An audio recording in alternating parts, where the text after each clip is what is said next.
The worst thing my ex-wife ever did to me didn't happen when she left. It happened 1 year later, on a Tuesday night, when my phone buzzed at exactly 7:41 p.m., and 8 words rearranged the rest of my life. We need to talk. It's urgent. I stared at the screen long enough for it to feel like it was ticking. 1 year divorced. 1 year of silence that felt negotiated, signed, and sealed in a courthouse that smelled like old paper and disappointment. Silence I'd earned the hard way. Silence my lawyer had warned me never to break. Don't respond. Don't engage. Don't reopen doors that took everything you had to close. I knew all that. But pride doesn't age the way bodies do. Pride just waits. So I smirked. Let my thumbs move faster than my common sense, and I typed back the one thing I knew would land like a slap. Can't. I'm out with your sister. It felt good for about 5 seconds. 5 seconds is more than enough to ruin a man's peace. By sunrise, 2 sheriff's deputies were standing on my porch, calling my name. I was still in my socks when I opened the door. The screen door creaked the same way it always had, like it resented being woken up. Cold air rushed in. 2 uniforms stood on the concrete, brown jackets zipped halfway, breath fogging in the morning light. One of them was tall, late 40s, clipboard tucked under his arm like it belonged there. The other was younger, quieter, eyes scanning everything except my face. Thomas Reed? The taller one asked. That's me, I said. My voice came out steady. My chest didn't feel steady at all. It felt like the moment you're halfway up a ladder and realize the breaker might still be live. We need to ask you a few questions. Behind them, gravel crunched as a car rolled past too slowly. Across the street, I caught the faint movement of Mrs. Parker's curtains. In towns like ours, nothing spreads faster than a story that starts with flashing lights.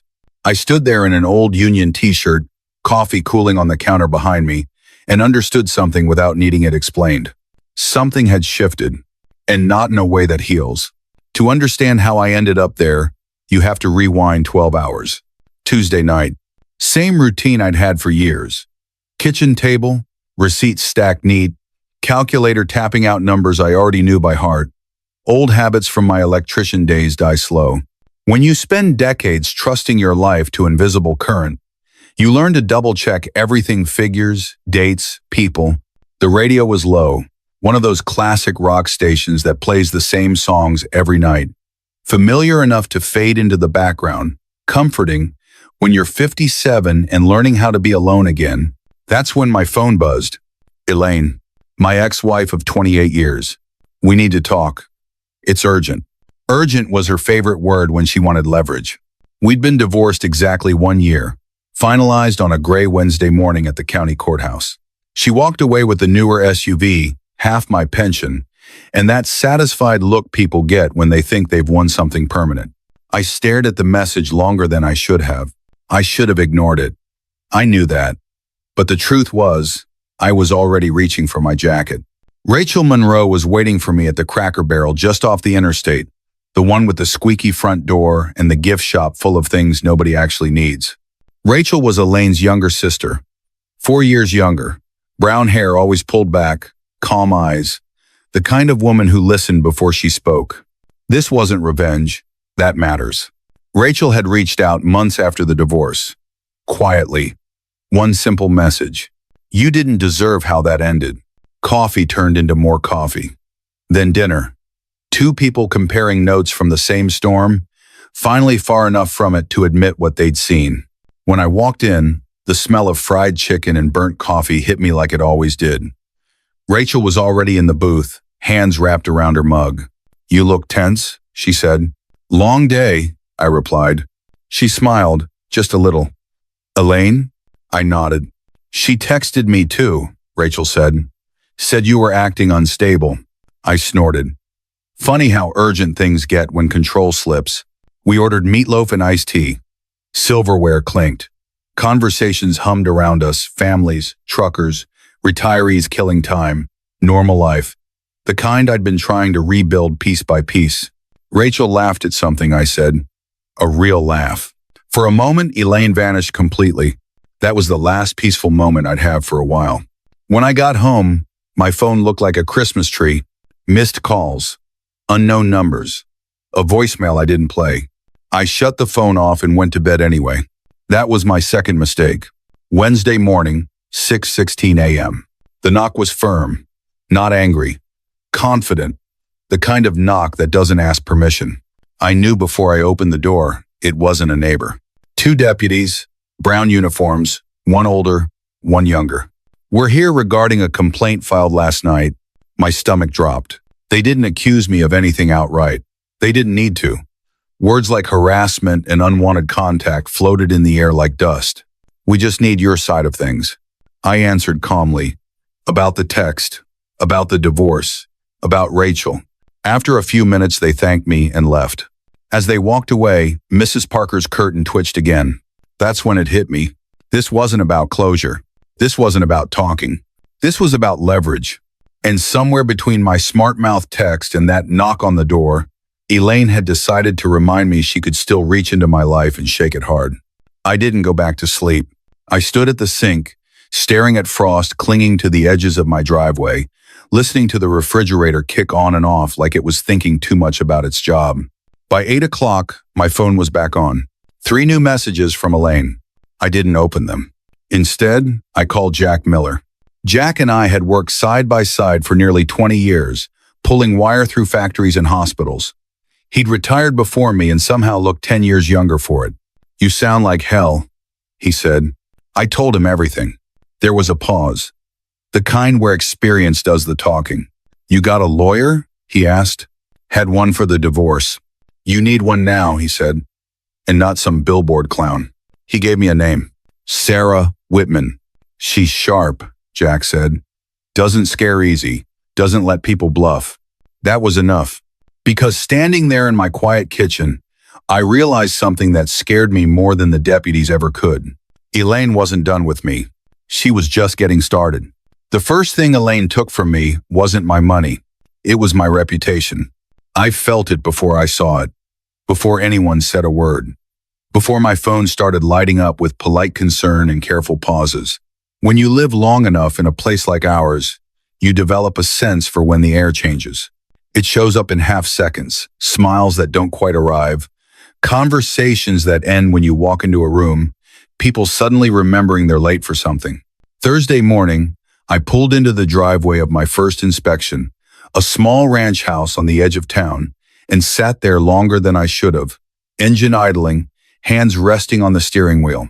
The radio argued about things that didn't affect me. I turned it off. My phone buzzed. Inspection canceled. No explanation, just canceled. $500 gone in a sentence. Not luxury money, utility money, peace of mind money. I frowned and opened my calendar. Everything else was still there. For now. Then I scrolled. A brand new 1-star review. Unprofessional. Made me uncomfortable. Would not recommend. No name, no details. Just enough to poison the well without stepping into something provable. Clever. My chest tightened, hot and sharp. I wanted to call the client, wanted to respond publicly, wanted to explain.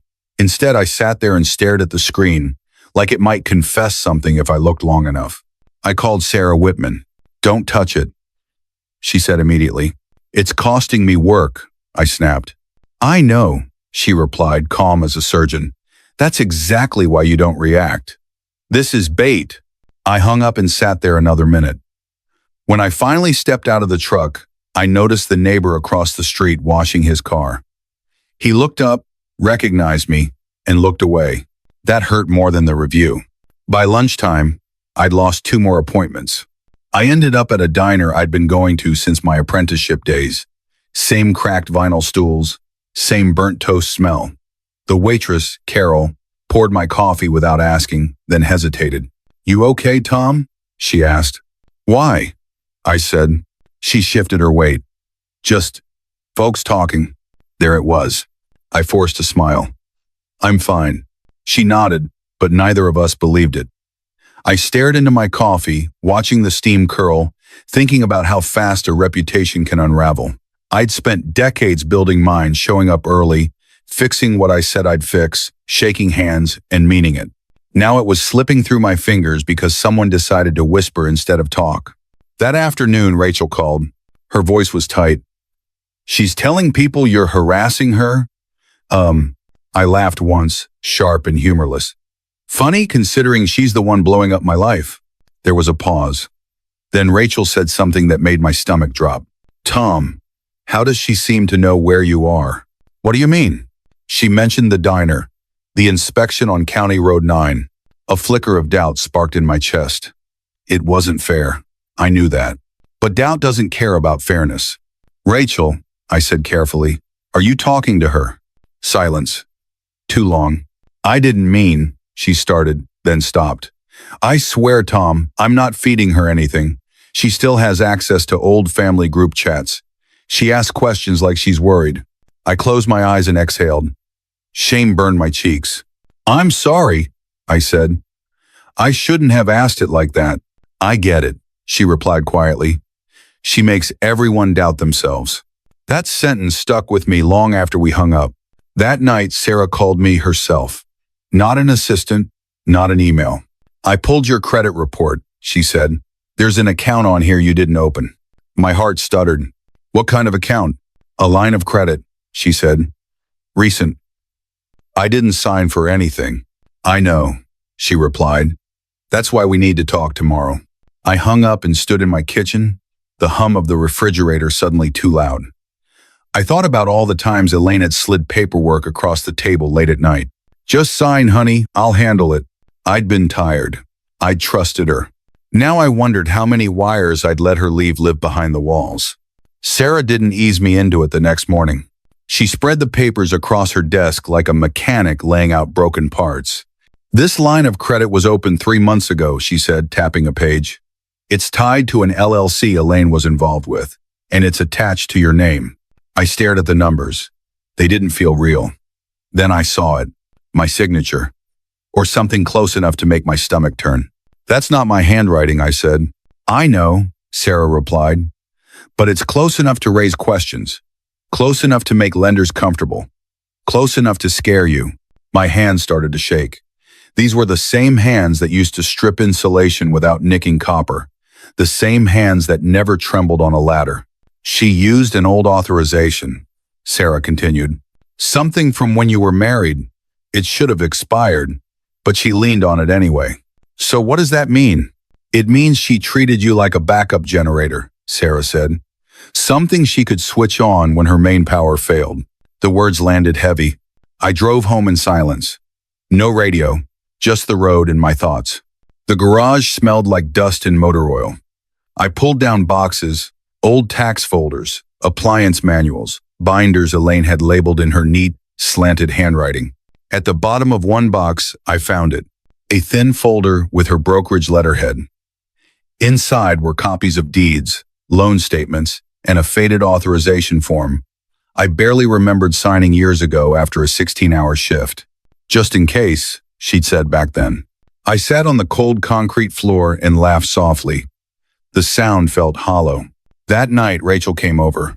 She stood in the doorway like she wasn't sure she was allowed inside this version of my life. She called me again, Rachel said. Asked me to sign something. Said it would clear things up. My stomach turned. Did you? No, she said firmly. I told her no, and then she said I was choosing sides. You didn't choose sides, I said. She did, Rachel replied. Her shoulders sagged with relief. I'm tired, Tom. So am I. The next day, Sarah laid out the plan. No ambushes, no threats, no raised voices, she said. We let the paperwork talk. She explained it step by step, records, requests, timelines, signatures stacked like bricks. She has a public event next week, Sarah added. A Chamber of Commerce luncheon. She's speaking about ethics. I snorted. You can't make this stuff up. That's where we ended, Sarah said. I felt a knot tighten in my chest. Publicly? Lawfully, she corrected. And witnessed. That night I lay in bed, staring at the ceiling, listening to the house settle. Every creak sounded like a question. I wasn't looking for revenge anymore. I was looking for my name back. The night before the luncheon, I barely slept. It wasn't fear that kept me awake. Fear has a sharp edge. This was heavier. It was memory. Once you stop reacting, once you finally sit still, the past starts lining itself up in ways you can't ignore. Every small moment you dismissed, every paper you signed because it was easier than arguing, every time you chose quiet over conflict because you thought peace was the same thing as safety.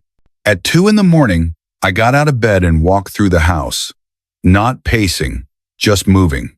The floorboards knew my weight by heart. The place smelled like old wood and stale coffee. This house had seen me whole and broken, loud and silent. It deserved honesty now, if nothing else. By sunrise, the rumors already had momentum. I felt it before I heard it. When your name turns into a story instead of a person, people don't ask questions. They fill in blanks with whatever makes them feel safer. My first stop that morning was a supply warehouse I'd worked with for years. The manager shook my hand like he always did, but his grip was lighter. His eyes flicked toward the counter before he spoke. "You holding up okay, Tom?" he asked. "I'm fine," I said. He nodded too quickly. "Good, good." That was the whole conversation. On the drive home, my phone rang. It was my daughter, Emily. I hesitated before answering. Sarah had warned me this was where it would hurt the most. "Dad?" Her voice was tight. "Are you okay?" "I'm fine," I said again. I was getting tired of that lie. "Aunt Elaine posted something," she said, "about being scared, about protecting herself." My chest ached. "What are people saying?" "People are choosing sides," Emily said softly. "I'm handling it," I said. "I promise." There was a pause. "I just wanted to hear your voice." After I hung up, I sat in my truck for a long time, hands resting on the wheel, staring at nothing. This was the cost Sarah had warned me about. When lies spill outward, they don't stop at the person they're aimed at. They spread until they hit something soft. That afternoon, Sarah called with an update. Her tone was measured, but I heard the edge underneath it. "She's moving money," she said. "Fast. Accounts opening and closing. Trying to get ahead of something." "Legal trouble?" I asked. "Financial, at least," Sarah said. "Possibly worse." I exhaled slowly. "So the text, the deputies, all pressure," Sarah said. "She needed you reactive, angry, documented. And when that didn't work, she escalated." That word followed me the rest of the day. That evening, Rachel called again. "She told me you're dangerous," Rachel said, "that you're trying to ruin her." I laughed quietly. "I'm not doing anything." "That's what scares her," Rachel said. It should have comforted me. It didn't. That night, I laid out the clothes I'd wear the next day. Clean button down, no tie, neutral, boring. Sarah's word echoed in my head. Boring wins. The morning of the luncheon came colder than expected. The sky was a flat gray, undecided. I sat in my truck longer than I needed to, watching people walk into the hotel ballroom with name tags and polite smiles. I thought about turning around, about letting Sarah handle everything without me, but I needed to be seen. Inside, the air smelled like weak coffee and overcooked chicken. Round tables, white cloths, polite laughter that dipped when people recognized me. Whispers traveled faster than footsteps. Sarah stood near the back, leather folder tucked under her arm like it weighed nothing. "You ready?" she asked. "No," I said, "but let's do it." Elaine stood across the room, radiant, hair perfect, smile practiced, working the crowd like she owned it. When she saw me, her smile flickered just a crack, then sharpened. We took seats near the aisle. The chamber president stepped to the podium, thanked sponsors, told a joke that landed politely. Then he introduced Elaine as a model of integrity in local real estate. My jaw tightened.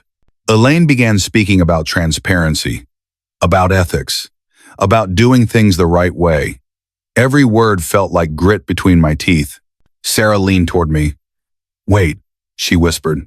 Elaine reached the middle of a sentence when Sarah stood. She didn't interrupt. She waited for a pause. "Excuse me," Sarah said, voice clear and steady. "I'm attorney Sarah Whitman. I have documents that must be formally presented."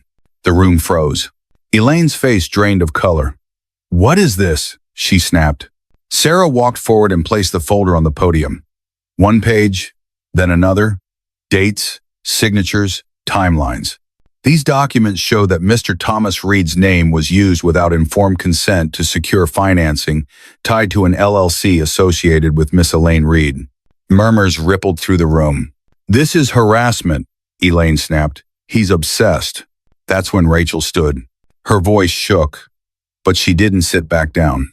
"She asked me to sign false paperwork too," Rachel said. I refused. Then she turned on both of us. The silence turned heavy. A man near the front stood abruptly. "If this is accurate," he said, "I'm pulling out." That was the sound of the floor dropping out. Elaine opened her mouth, closed it. Her hands trembled on the podium. No tears, just panic. I stood. "I just want my name back," I said. That was enough. Outside, the air bit cold and clean. People spilled out in clusters, pretending they had somewhere else to be.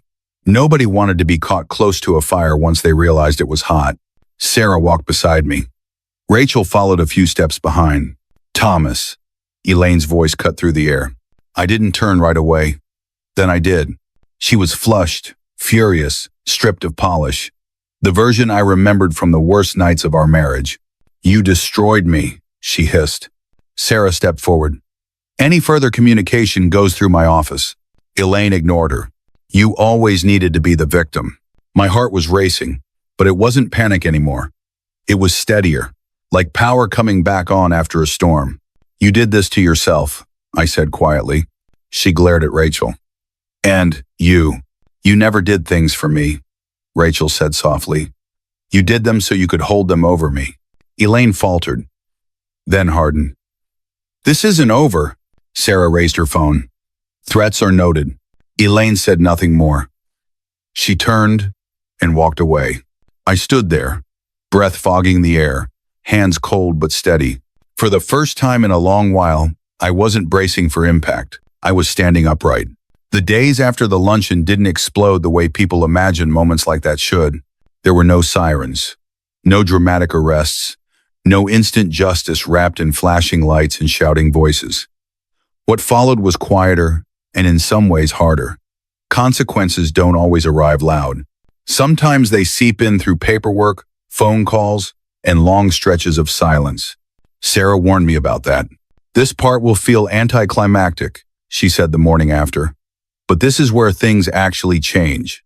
My phone rang constantly for the next week. Not Elaine. She stayed quiet, which told me more than any threat ever had.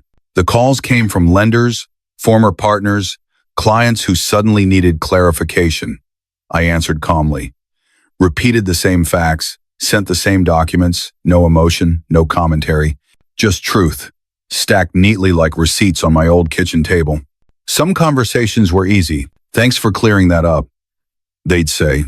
Others were awkward, long pauses, careful phrasing. People trying to reassure themselves without admitting they doubted me. I let them have their dignity. At my age, you learn which battles are worth winning and which ones are just noise.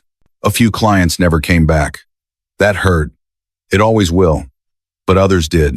One man called, cleared his throat, and said, "Guess I shouldn't have listened to Facebook."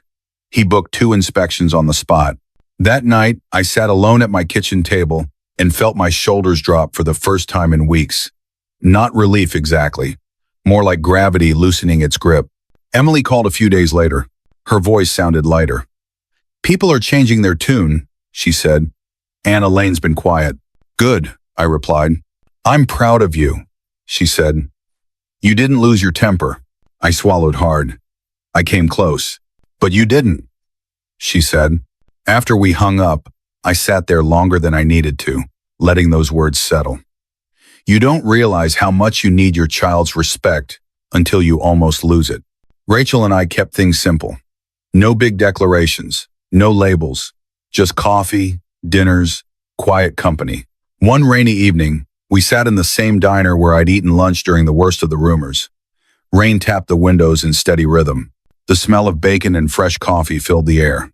"You ever regret sending that text?" she asked, stirring her mug. I laughed softly. "Every time I think about it, but," she pressed. "But it showed her she couldn't control me anymore," I admitted. Rachel nodded. "And it showed me I didn't have to keep being afraid of her." I looked at her then. Really looked. at the tired strength in her face, at the way she'd stood up in that ballroom, even though her hands were shaking. "You helped," I said quietly. She shrugged. I told the truth. Funny how rare that feels sometimes. A week later, Sarah called me into her office. She laid out updates like bullet points. Disputes filed, accounts frozen pending investigation, lenders stepping back, quiet consequences, but permanent ones. "She's boxed herself in," Sarah said, "and she knows it." "Is it over?" I asked. "For you?" Sarah said. "Mostly. For her? No." That was fair. I wasn't interested in watching her fall. I just wanted to stop being dragged down with her. The house felt different after that.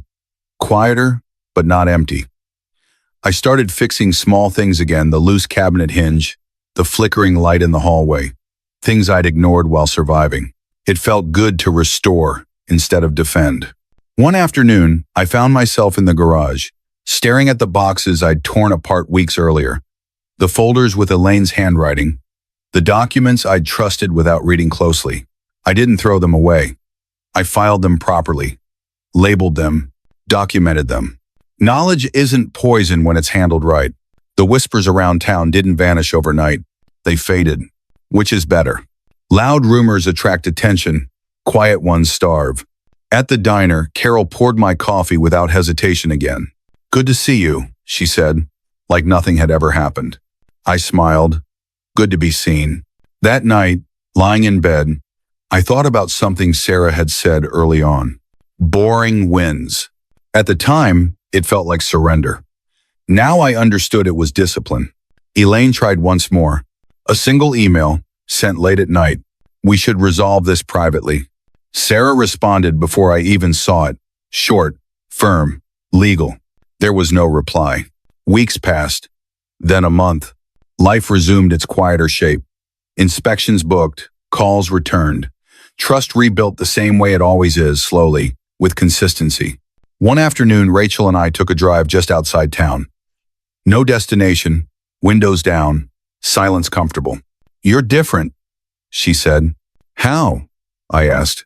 "You're not bracing anymore." I thought about it. She was right. I wasn't scanning rooms. Wasn't waiting for the next hit. "I got my footing back," I said. She smiled. Later that night, alone again, I stood at the sink watching frost creep across the driveway, just like it had that first morning. Same view, different man. I didn't wake up one morning feeling victorious. There was no dramatic sunrise. No moment where everything suddenly made sense and the world felt fair again. What I noticed instead was quieter and more telling. I woke up and realized I wasn't dreading the day. No knot in my chest, no mental checklist of damage control, no rehearsed explanations waiting behind my teeth. Just a morning. And after months of living braced for impact, that felt almost unreal. That's how you know something is truly over. When your body stops preparing for the hit. The final paperwork took a few more weeks. Disputes closed. Accounts officially detached from my name. Sarah called one afternoon and said, "You're clean." Just like that. No celebration, no speech, just a fact. I thanked her, hung up, and sat there staring at the wall longer than I expected. Not because I was overwhelmed, but because I finally had room to feel what I'd been holding back. Grief doesn't always come when something breaks. Sometimes it shows up when the pressure lifts and you realize how long you've been holding your breath. I thought about Elaine less and less. That surprised me. I'd assumed I'd carry her like a weight forever. But once the fear was gone, once the leverage disappeared, there wasn't much left to hold on to. Control had always been her language. Without it, the story lost its volume. Emily came over one Sunday afternoon. We sat on the porch, the kind of day where the air feels earned. She watched me for a while, then said, "You seem lighter." "I feel lighter," I said. She nodded. "I worried you'd turn bitter." "So did I admitted. "But you didn't." That mattered more than she knew. Rachel and I never rushed anything. At our age, urgency usually means unfinished business, pretending to be passion. We took walks, shared meals, let silence exist without needing to fill it. One night, she rested her head against my shoulder and said, "You know, you don't have to prove anything anymore." I smiled. "I know. That's the best part." The town moved on the way towns always do. Slowly, then all at once. New gossip replaced old. New villains, new heroes. My name stopped being a headline and went back to being a person. One afternoon, I was finishing an inspection when the homeowner shook my hand and said, "Glad I waited. You're solid." I drove home with the windows down, letting that simple sentence sit with me. Solid. Not flashy, not dramatic. Solid. I'd built my whole life on that word. I'd just forgotten it for a while. That night, alone in the kitchen, I thought about the text message that started everything. The one I sent out of pride, out of spite, out of a need to feel untouchable for 5 seconds. Do I regret it? Sometimes, but I understand it now. It wasn't about her sister. It wasn't about revenge. It was the first time I pushed back without apologizing for existing. It was clumsy, human, flawed, and it cracked the illusion that she still owned access to my reactions. Here's what I've learned, and I'll say it plainly. At this stage of life, revenge isn't about humiliation. It isn't about shouting louder or winning arguments. It's about refusing to be moved anymore. It's about documentation over drama, patience over panic. Silence isn't strength when someone is lying for you. Silence is just empty space they'll fill however they want. Truth, real truth, backed by dates, signatures, receipts has weight. It holds. It doesn't need to be loud. I spent most of my life believing that if I worked hard and stayed quiet, things would sort themselves out. Most of the time, that's true. But when someone decides to weaponize your history, staying quiet isn't noble. It's permission. Taking your name back doesn't require cruelty. It requires clarity. If you've ever had someone twist your story, smear your reputation, try to use your past against you, you already know how isolating that feels. You start questioning yourself, your memory, your instincts. So here's a simple question, and I mean it sincerely. If you've been through something like this, where you stood your ground and protected your name, type 1 in the comments. If you're still in the middle of it, still figuring out how to respond without losing yourself, type 0. You'd be surprised how many people are quietly reading, looking for proof they're not alone. And if stories like this, grounded, real, about dignity instead of drama, mean something to you, stick around. These aren't revenge fantasies. They're survival stories about learning when to speak, when to document, and when to walk away with your head up. I didn't win a war. I reclaimed my footing. And at this age, that's more than enough.